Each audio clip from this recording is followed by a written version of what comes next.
Leo and James were brothers who ran a high-risk, high-reward business, industrial dismantling. They specialized in buying huge, obsolete structures purely for their scrap metal value. Their latest acquisition was a monster, a massive, decommissioned gantry crane that had towered over a forgotten shipyard for 40 years. They bought it for the sheer tonnage of steel, calculating the scrap price would barely cover the immense cost of dismantling and transportation. It was a gamble on metal, nothing more. Their work began with the most dangerous part, the operator's cab, a small, enclosed room suspended hundreds of feet in the air. The cab was heavily corroded, filled with old dust, bird nests, and broken glass. They started stripping the interior, removing the heavy, archaic control panels and the operator's seat, preparing the steel shell for cutting. As they removed the seat, they noticed something odd about the floor beneath it. It wasn't the uniform, corrugated steel of the rest of the cab. It was a flat, smooth, thicker piece of metal, welded into the floor frame. The twins immediately realized this was a modification. Consulting the cab's original blueprints, which they had thankfully salvaged, they confirmed the anomaly. The space beneath the seat should have been open wiring conduit. Instead, the sonar scan they ran showed a dense, completely dry cavity. The operator's cab, the machine's brain, had been expertly sealed to hide something inside. They had found the crane's secret. They spent hours carefully grinding down the heavy welds that secured the floor plate. The plate was finally removed, revealing a dark, small vault beneath the operator's feet. The vault was lead-lined and sealed with heavy wax, designed to protect the contents from moisture, temperature swings, and magnetic interference.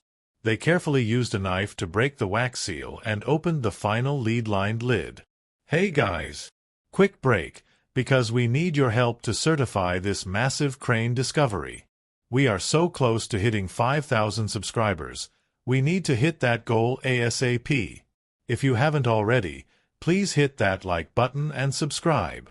It makes a massive difference.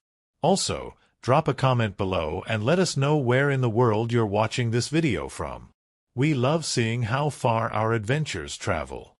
Now, let's get back to the good stuff. Inside the perfectly dry cavity were 2 sealed canvas bags and a small, leather-bound book. The first canvas bag was heavy, clinking with dense metal. They poured the contents onto the dusty cab floor. It was a shower of gold coins, antique, high-denomination gold currency from various nations, all dated before 1970. The second canvas bag contained a vast collection of rare, high-value stamps, individually preserved in plastic sleeves, clearly a serious collector's cache.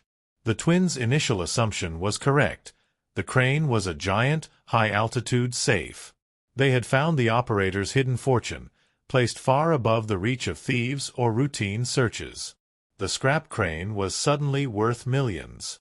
The total value of the gold coins and the rare stamp collection was conservatively estimated at over $2.5 million based on the initial inspection. However, the true secret and the massive fortune lay within the small, leather-bound book found alongside the bags. It was a meticulously kept personal ledger, dating from 1975 to 1985, belonging to the crane's chief operator, a man named Silas Thorne, who had abruptly vanished in the mid-1980s. The ledger was not a record of his wages. It was a detailed, coded log of a massive, sophisticated smuggling operation. The crane was not used for moving shipping containers. It was used for clandestine, late-night transfers of illegal cargo, everything from black-market electronics to untaxed industrial materials, from ships directly to unmarked trucks far from the customs inspection site. Thorne, the operator, was the central figure, using the crane's height and remote location to operate a perfectly camouflaged transfer station. The code in the ledger detailed specific transfer times, ship names, and, crucially, the accounts where the proceeds from the illegal operation were being stored. The final, dramatic entry detailed a massive, single transfer of special cargo and a specific account number in a small, neutral offshore bank, followed by a final coded entry, retirement secured. Thorne had completed one last enormous transfer, hid the gold and stamps as pocket money, and had vanished, leaving his entire fortune sealed inside the control cab of his working life. The twins immediately understood the gravity of the find. The ledger contained evidence of massive, decades-old financial fraud and smuggling. The money was not just Thorne's personal savings, it was the proceeds of international crime. They contacted the local authorities, providing the gold coins and stamps, but reserving the sensitive ledger and bank information for specialized federal agencies. The FBI and international financial crime units immediately took over the case. The unique nature of the Crane Vault and the detailed ledger provided the missing links in several cold cases related to black market activities in the shipyard during the 1970s and 80s. The ledger's details were used to freeze and eventually seize the offshore bank accounts mentioned in the final entry. The entire, massive, undisclosed fortune had been waiting for the right person to find the key in the operator's cab. The financial investigation, fueled by Silas Thorne's meticulous ledger, was astonishing in its scope. The FBI and the Financial Crime Unit dedicated a full team of auditors to tracking the money. They discovered that the offshore account, frozen and then seized by the government, contained the vast, accumulated proceeds from a decade of high-level smuggling. The funds had been expertly placed in long-term, high-interest financial instruments, including gold-backed bonds and untraceable certificates of deposit, designed to sit dormant until Thorne's retirement. This strategic investment ensured the funds grew substantially over the 40 years they sat untouched. The total amount recovered from Thorne's secret offshore accounts, combined with the initial gold and stamp collection, totaled an unbelievable $19.4 million USD.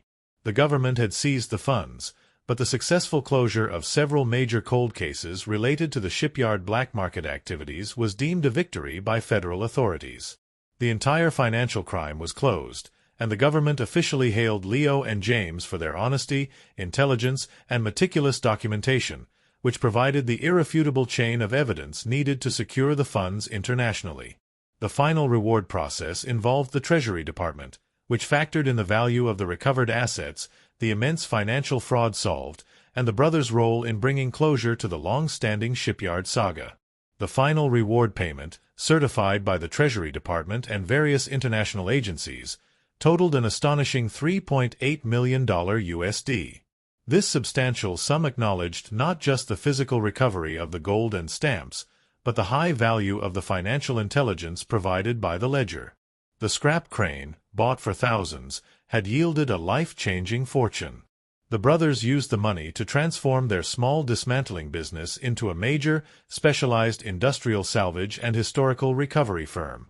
They invested heavily in advanced forensic scanning and deep-sea recovery technology, focusing their efforts on structures with historical significance and secrets inspired by their find.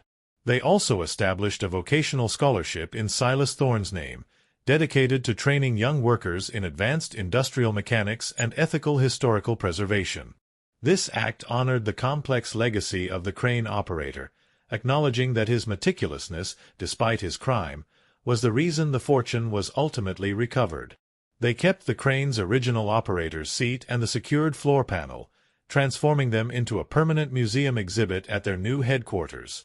The exhibit displayed the ledger and a replica of the recovered gold coins, a perpetual tribute to the high-altitude secret that changed their lives. The crane itself was eventually cut up and sold for scrap, but its core secret gave Leo and James the financial freedom they always dreamed of. They proved that sometimes the greatest fortunes are found hundreds of feet in the air, right where a working man stored his life's biggest secret, and that honesty in the face of immense wealth brings the greatest reward. Thanks for watching our incredible journey.